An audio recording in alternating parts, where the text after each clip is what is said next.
The Arizona Cardinals are currently 3-7 as I record this video, and with them being in the same division with the 49ers, the Rams, and the Seahawks, it's pretty safe to say that their playoff chances are over with, and the season isn't even fully over just yet. And this is year 3 with Johnthan Gannon being the head coach with this organization. He is 15-30 with the Arizona Cardinals, and we're not done with this season just yet, and this coaching staff has 30 losses. On top of that, against those teams that I just named, he is 3-13 in the division. It's time to move on. Johnthan Gannon was a very good defensive coordinator with the Philadelphia Eagles many years ago. That was the first matchup between Jalen and Patrick in the Super Bowl. But as a head coach, he has not been good with the Arizona Cardinals. He's had some good moments, but he is too conservative. He plays not to lose instead of playing to win. And he comes out every single week after every tough loss when it's by one score. And he blames himself. He says that we have to be better. We have to be more aggressive on defense. When you're a head coach, you worry about every single unit, special teams, defense, and offense. The offense is just too conservative, whether it's with Jacoby Brissett or with Kyler Murray. Now in year 1, he gets a massive excuse. They did not have a star edge rusher, and Kyler Murray missed majority of that season with an ACL injury that he suffered the year before when Cliff Kingsbury was the head coach. That injury happened against the New England Patriots Monday Night Football. So for majority of that season, you had Josh Dobbs as your starting quarterback. Then you traded him to the Minnesota Vikings. Here comes Kyler Murray. The offense did look better. It was more explosive with Kyler Murray because he was able to run around and make plays behind the line of scrimmage. But at the same time, the offense was very conservative. Kyler Murray's pointing wide receivers down the field. They were still dinking and dunking their way down the field. They were trying to win games based off their defense and their run game alone. You can't do this in this division. When you have Sean McVay with the Rams, he's one of the best head coaches in the NFL. He has 2 Super Bowl appearances. He's won 1 with Matthew Stafford. Kyle Shanahan has been to the Super Bowl 3 times. 1 as an offensive coordinator with the Falcons, 2 as a head coach with the 49ers. He's one of the best offensive minds in the game. He's one of the best head coaches. And you look at Mike Macdonald. This is the icing on the cake here. This is just year 2 in Seattle. Last year, they had a winning record with him being the head coach in his first season.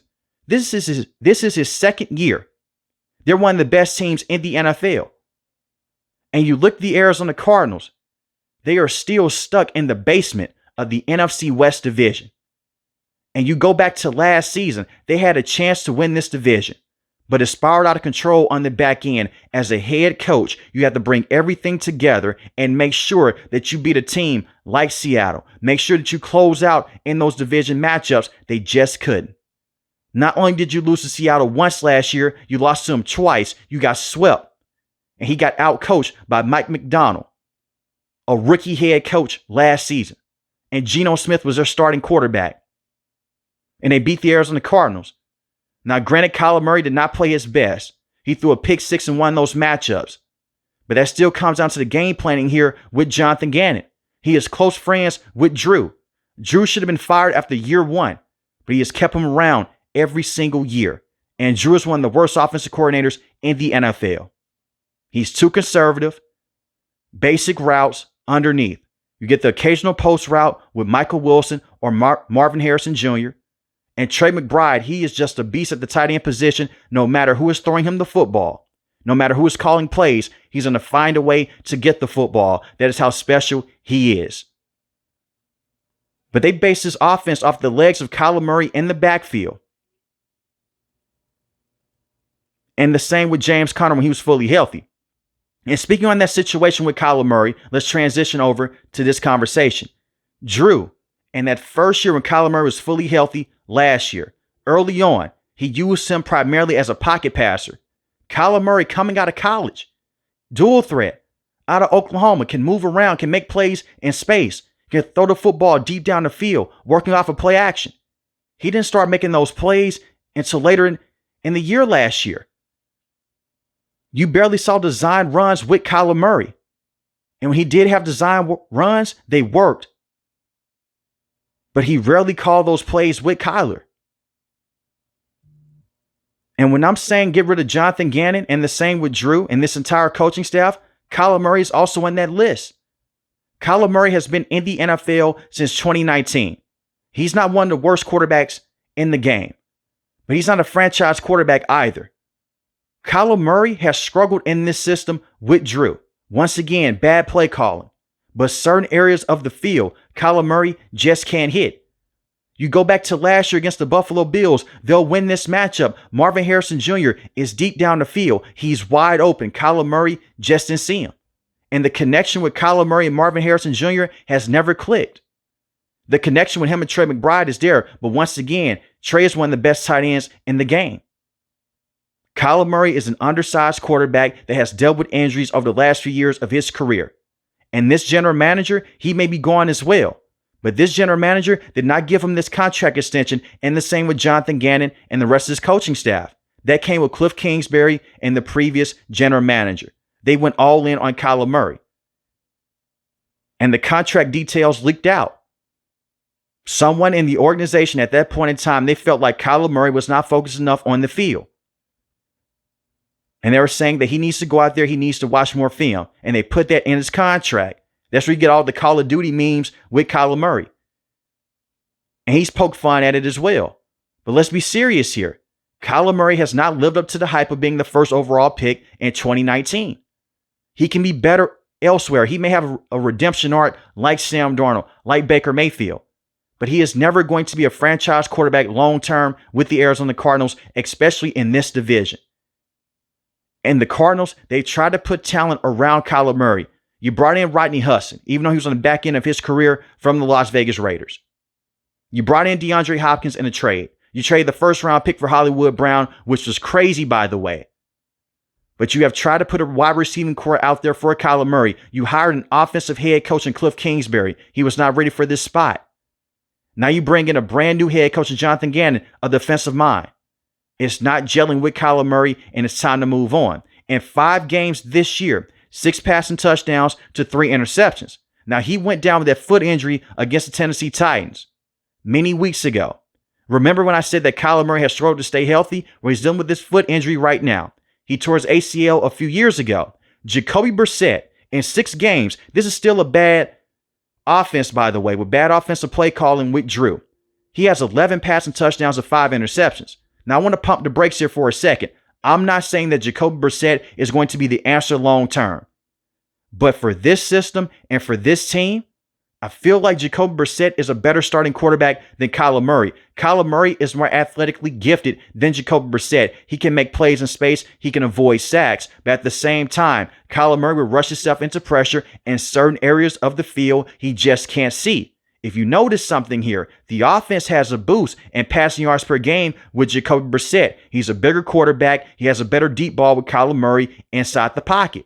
And he's dealt with a lot of pressure this season. The one thing that has been very consistent with the Arizona Cardinals with Cliff Kingsbury and Johnthan Gannon, they can't fix this offensive line. Paris Johnson Jr. is one of the best left tackles in the game. That's all that they have.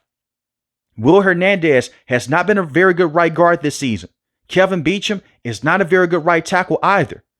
The rest of this offensive line, they need a complete revamp outside of Paris Johnson Jr. So Kyler Murray has little to no time inside the pocket. You put a lot of pressure on him. You put big bodies in front of him. You mess with his vision deep down the field. You put pressure on Jacoby Brissett. He has athleticism, but he can't move outside the pocket like some of the top quarterbacks in this game. So no matter who the quarterback is, they're under duress every single week. They need to fix this offensive line. As far as the running back position, James Conner went down with a brutal leg injury early in the year. More than likely, this will be his last season with the Arizona Cardinals, and that's a damn shame. He's one of the best power backs in the game. Amari DiMercato, solid running back. He had the bad play against the Tennessee Titans, and they would have won that football game. If he goes out there, he doesn't fumble the football at the 1-yard line, they win that game. But he fumbled the football at the 1. He drops the football. You have Johnthan Gannon. He gets upset. He hits him in the chest. He had his pads on. They lost that game. It was a circus game. The Tennessee Titans go out there and they just have all these crazy moments, and they come back and they win that matchup, and the Cardinals have not been the same since then. But in the running back room, you have Trey Benson when he's fully healthy. Maybe they bring back James Conner. But if you fix your offensive line, no matter who you have at the running back position, they should be fine. The wide receiving position, Michael Wilson has looked phenomenal over the last 2 games. He's a legit number 2.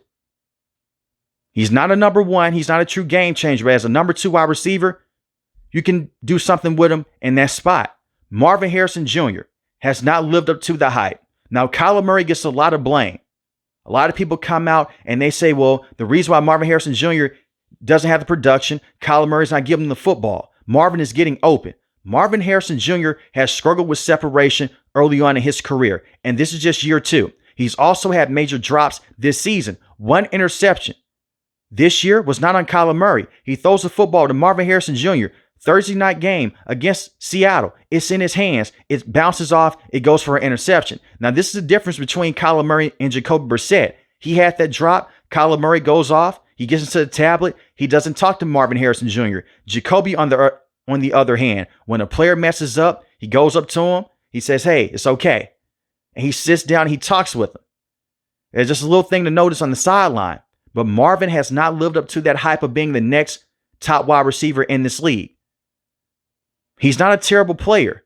He's had some good moments with the Arizona Cardinals, but he's not a consistent number 1.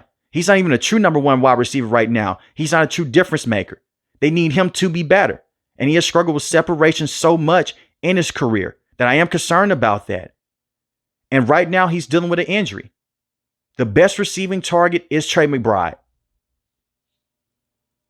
You have Greg Dortch, who's a solid number 3, number 4 wide receiver. So there's some talent here with the Cardinals. But you'd be better off if you trade off Kyler Murray. And this is the tricky part here. Kyler Murray does have a lot of money left on that contract.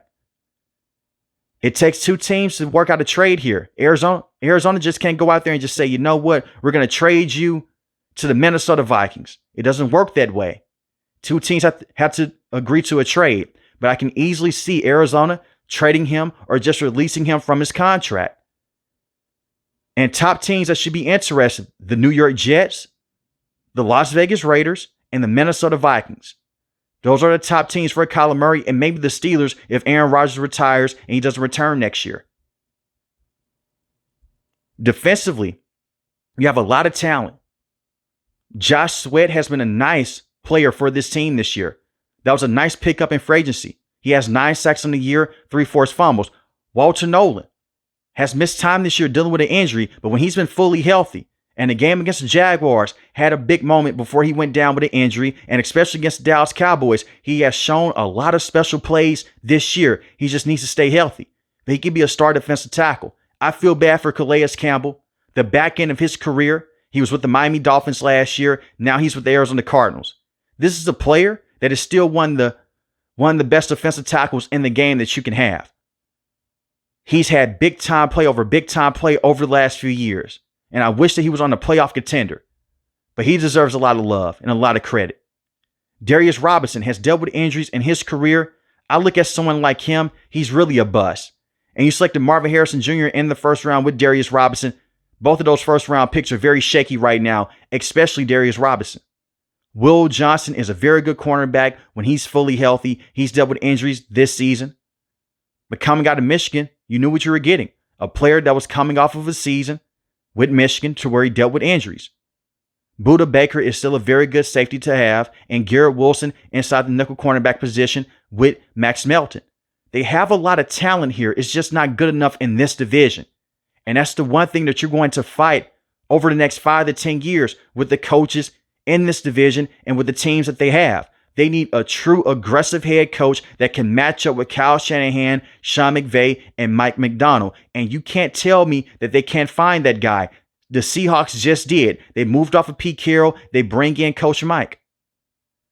But to see the Arizona Cardinals go out there and to get out-coached by Robert Saleh and Kyle Shanahan, even with a depleted defense, was just sad to see for the Cardinals due to the fact that they have talent. But the way that you go here, you get rid of this coaching staff, you find a new home with Kyler Murray, you let Jacoby Brissett be your bridge quarterback, and you go on from there. And hopefully the next head coach that you bring in can get the most out of these players and can get the most out of this team. And the ownership with the Cardinals has been terrible as well. We always talk about the Tennessee Titans, the Cleveland Browns, the Raiders, and the Jets. The Cardinals haven't done much over the last few years. If we're being honest here, ownership has let the fan base down. Look at the home crowd majority of the time in the last 3 years. They're barely showing up. They're not putting a winning product on the field, and I don't blame the fans. It's time to call off this ownership group. But let me know in the comment section below, should the Arizona Cardinals move on from Johnthan Gannon? They just need a complete reset in my opinion. If you're new to the channel, hit the subscribe button. If you like the video, hit the like button. Most importantly, I want each and every last one of you guys to stay safe, stay positive. Thanks for the video, guys. God bless. Peace.